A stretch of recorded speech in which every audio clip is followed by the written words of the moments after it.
"You're just as much of a lying scumbag as your old man," she'd say, pushing me away whenever I tried to hug her. Only later did I find those old letters where he'd been trying to reach me for years. Growing up, I believed every word that came out of my mother's mouth about my father. She painted him as this monster who walked out on us when I was barely 3 years old, leaving her to raise me all alone. According to her version of events, he was a selfish coward who couldn't handle the responsibility of being a parent. She'd tell me stories about how he promised to come back for my birthday parties but never showed up, how he'd make plans to take me to baseball games and then disappear without explanation. The worst part wasn't even the abandonment itself, it was how she made me feel like I carried his sins in my blood. Every time I'd mess up as a kid, every time I'd forget to do my chores or get in trouble at school, she'd look at me with this disgusted expression and tell me I was turning out just like him. When I'd try to show her affection, she'd physically push me away and remind me that I had his lying eyes, his deceptive smile, his worthless character. I spent my entire childhood walking on eggshells, desperately trying to prove I wasn't like this man I'd never even met. I'd do extra chores without being asked. I'd bring home perfect report cards. I'd sit quietly in the corner when she had her friends over so she wouldn't have to be embarrassed by my presence. Nothing I did was ever enough to shake off the shadow of my father's supposed betrayal. By the time I hit my teenage years, the constant rejection had eaten away at whatever self-worth I might have had. I started believing that maybe she was right.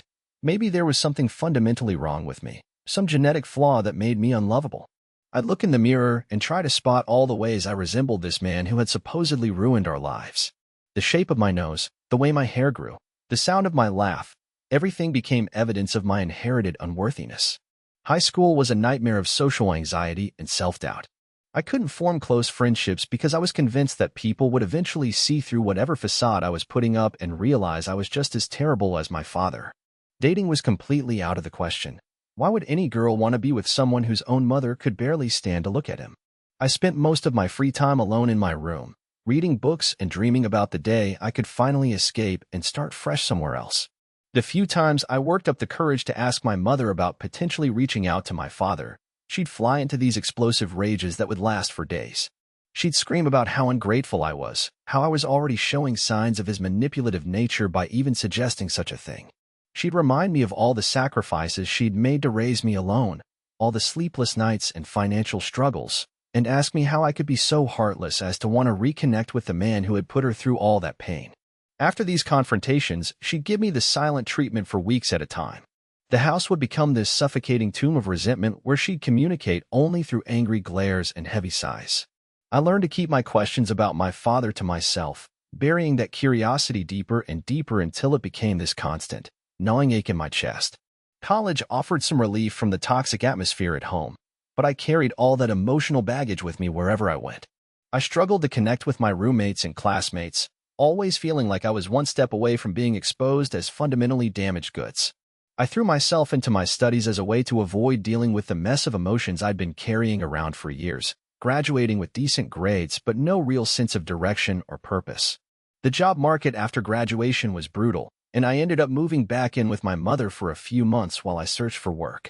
Being back in that house felt like sliding backwards into a pit of despair I'd worked so hard to climb out of. She hadn't changed at all. If anything, she seemed even more bitter and resentful than before. Every conversation turned into a lecture about my failures and shortcomings. Every meal became an opportunity for her to remind me how disappointed she was in how I'd turned out. When I finally landed a position that would let me move out and support myself, I couldn't pack my bags fast enough. I found a small apartment in a city about 4 hours away from my hometown, far enough that I wouldn't have to see my mother regularly but close enough that I couldn't be accused of completely abandoning her. The freedom was intoxicating at first, being able to come and go as I pleased, eat whatever I wanted, watch TV without constant criticism, but the loneliness hit me like a freight train after the novelty wore off. I was 22 years old and had no idea how to build meaningful relationships with other people. My mother's voice lived in my head like a malicious parasite, constantly whispering that I was worthless, that I was destined to hurt anyone who got close to me, that I carried my father's poison in my veins. I'd go to work, come home, eat dinner alone, and fall asleep watching Netflix, day after day after day. Weekends were the worst because I had no plans, no friends to hang out with, nothing to distract me from the crushing weight of my own isolation. Update 1. 6 months into living on my own, I decided it was time to properly unpack all the boxes I'd been stepping around since moving in. Most of them contained old clothes, books, and random junk from my childhood bedroom that I'd thrown together in my hurry to get out of my mother's house. I was expecting to find a bunch of useless garbage that I could finally throw away and maybe make my apartment feel more like an actual home. The box I found tucked behind my winter coats was one I didn't remember packing. It was smaller than the others, sealed with old packing tape that had started to yellow around the edges. When I cut it open, I was confused to find a collection of what looked like official documents, birth certificates, insurance papers, old tax forms, mixed in with some of my mother's personal belongings. I figured she must have accidentally packed some of her own stuff in with mine during the chaos of my move. That's when I saw the corner of an envelope sticking out from under a stack of medical records. The handwriting on the front made my blood freeze in my veins. It was addressed to me in care of my mother's address, but the return address showed a name I'd never seen before along with an address from 2 states over. The postmark was dated just 3 months after my 18th birthday. My hands were shaking as I pulled the envelope free and realized there were dozens more underneath it. All addressed to me, all with the same return address, all with postmarks spanning the last several years of my life. Some of them had been opened, but most were still sealed. I felt like I was looking at evidence of some massive conspiracy, but I couldn't quite wrap my mind around what I was seeing. I opened the most recent letter first, dated just 6 months earlier. The paper inside was covered in careful, neat handwriting that looked nothing like the angry scrawl I'd imagined my father might have.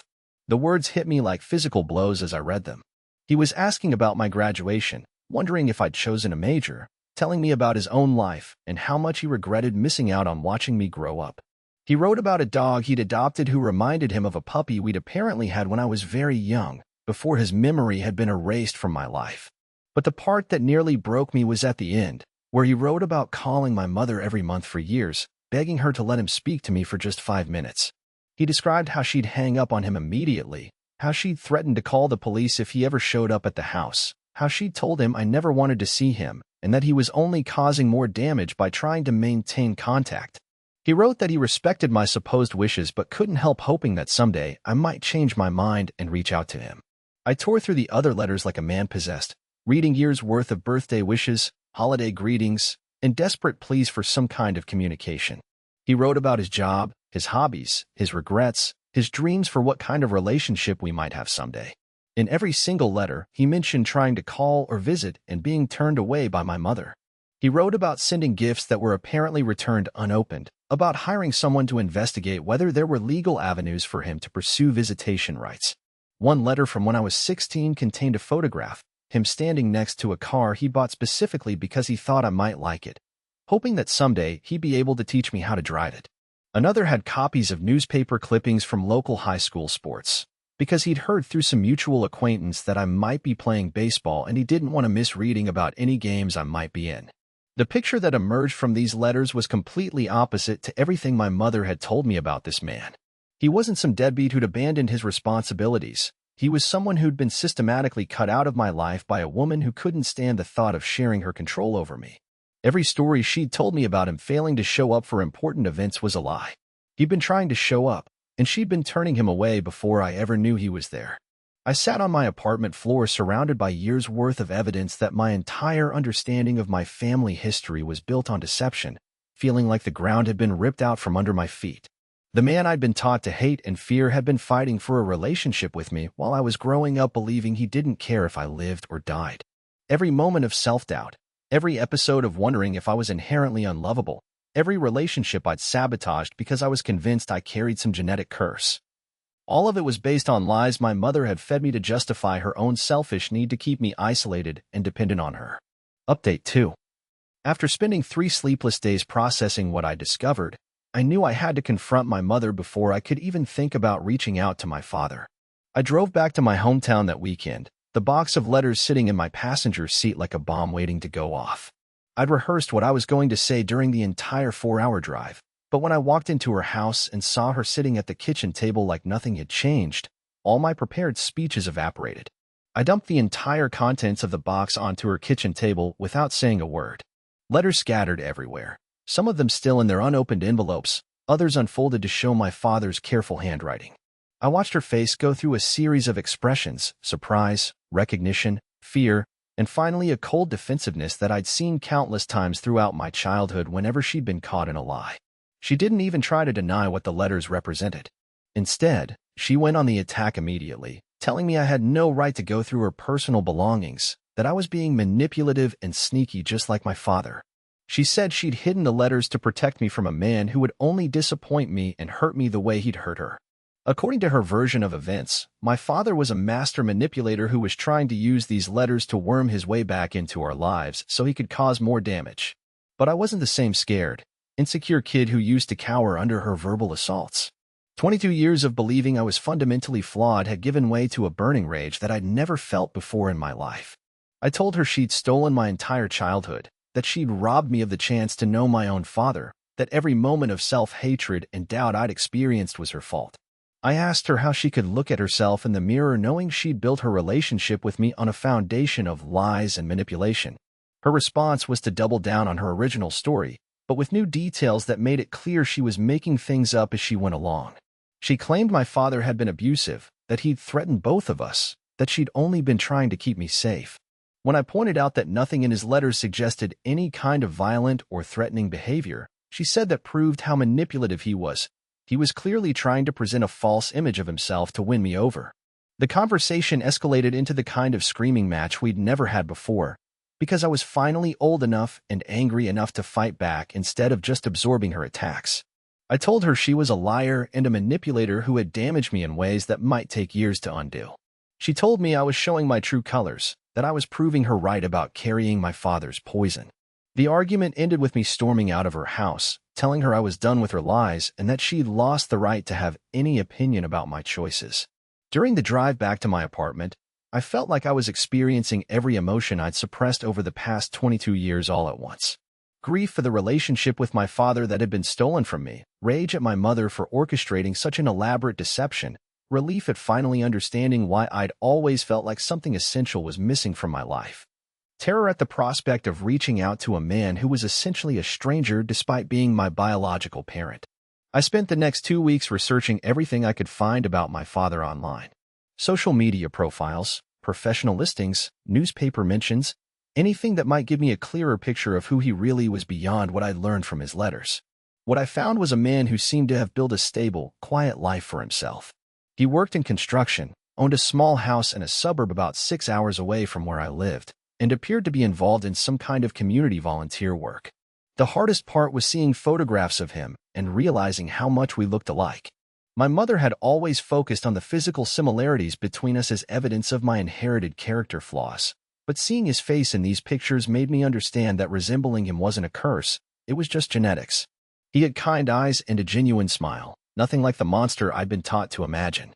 I must have written and deleted a dozen different emails before I finally found the courage to send one. I kept it simple, just explaining that I'd found his letters, and that I'd like to talk if he was still interested in having some kind of relationship. I included my phone number and told him he could call anytime, then spent the next 3 days jumping every time my phone made any kind of sound. When he finally called, I almost didn't answer because I was so nervous I thought I might throw up.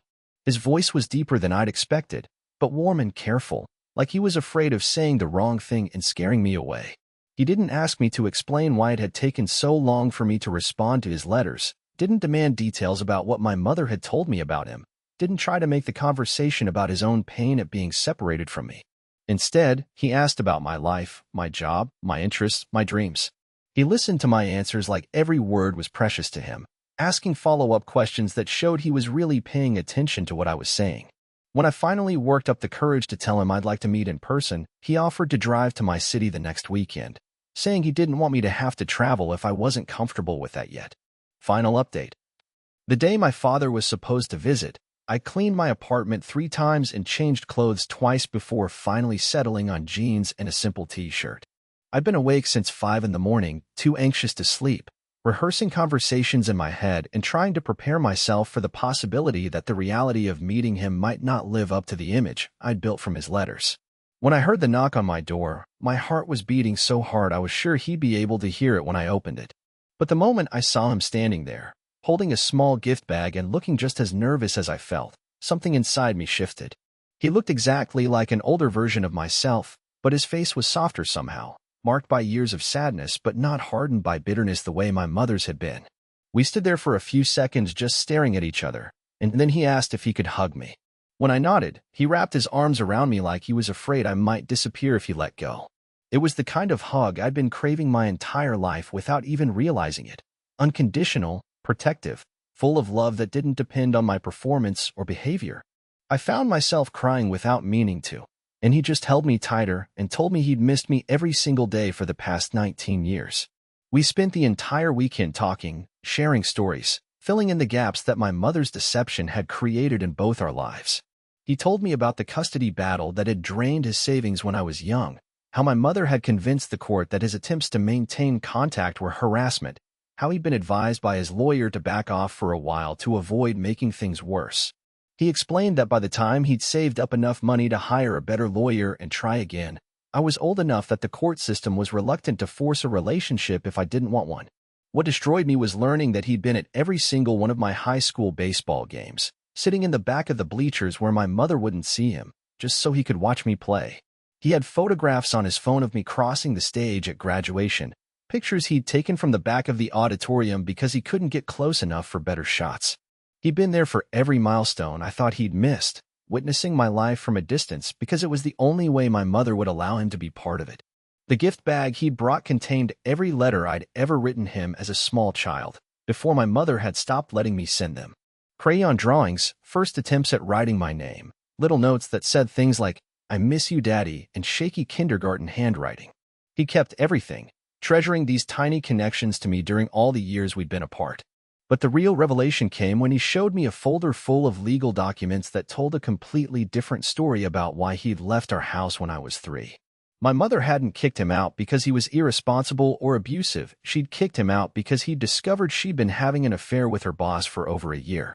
When he confronted her about it and asked her to choose between her family and her affair partner, she'd chosen to end the marriage rather than end the affair. The custody arrangement that followed wasn't the result of him abandoning his responsibilities. It was the result of my mother using her affair partner's money to hire expensive lawyers who painted my father as an unstable influence who would damage me by trying to turn me against her. She'd been the one who'd requested that his visitation rights be supervised and limited, claiming she was afraid for my safety. When he'd struggled to afford the legal fees to fight her restrictions, she'd used his financial difficulties as evidence that he was unfit to be a parent. Every story she'd told me about him was not just a lie, but often the exact opposite of what had actually happened. He hadn't missed my birthday parties. She'd scheduled them on days when he wasn't allowed to see me, then told me he'd chosen not to come. He hadn't failed to pay child support.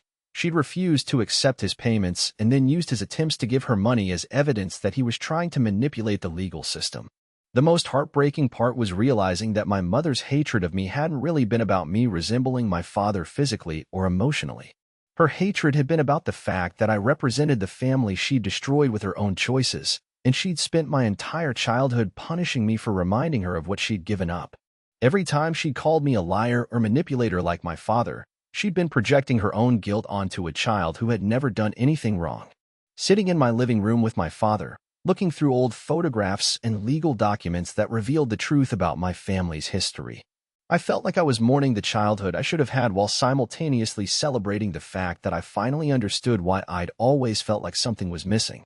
The man sitting across from me wasn't the villain from my mother's stories. He was just someone who loved me and fought for me and never stopped hoping that someday we'd find our way back to each other. We talked about the future too, about building the relationship we'd both been denied for so many years. He didn't expect me to instantly trust him or call him Dad or pretend that we could just pick up where we'd left off when I was 3 years old. He just wanted the chance to get to know the man I'd become and to show me who he really was, beyond the lies and legal documents and years of separation. When he left that Sunday evening, we both knew that our relationship would be a work in progress, that there would be awkward moments and difficult conversations as we figured out how to be father and son after nearly 2 decades apart. But for the first time in my life, I felt like I had a parent who loved me unconditionally, who saw my flaws and struggles as things to support rather than evidence of my inherent unworthiness. The hardest part now is deciding what to do about my mother. Part of me wants to cut her out of my life completely, to punish her for all the years of emotional abuse and deception. But another part of me recognizes that she's probably been carrying her own pain and guilt all these years, that her cruelty toward me might have been her way of dealing with the mess she'd made of her own life. My father says I don't owe her forgiveness, but that holding on to anger will only hurt me in the long run. He's probably right, but I'm not ready to let go of my rage yet. 22 years of self-hatred doesn't disappear overnight, even when you finally understand that it was never justified in the first place. What I do know is that I'm finally free from the lies that shaped my entire understanding of myself and my worth as a person. I'm not my father's son in the way my mother meant it. I'm not carrying some genetic curse that makes me destined to hurt people or fail at relationships. I'm just someone who was raised by a deeply damaged woman who couldn't separate her own mistakes from her child's identity. It's going to take time to unlearn all the negative messages I absorbed during my childhood, to build real relationships with people, to trust that I'm worthy of love and respect. But now I have my father to help me through that process, and for the first time in my life, I feel like I have a foundation of unconditional support to build on. The letters that started this whole journey are sitting in a box on my bookshelf now, proof that love can survive even when it's buried under years of lies and manipulation. Every time I doubt myself or start to slip back into old patterns of self-hatred, I can look at them and remember that there was always someone who believed I was worth fighting for, even when I couldn't see it myself.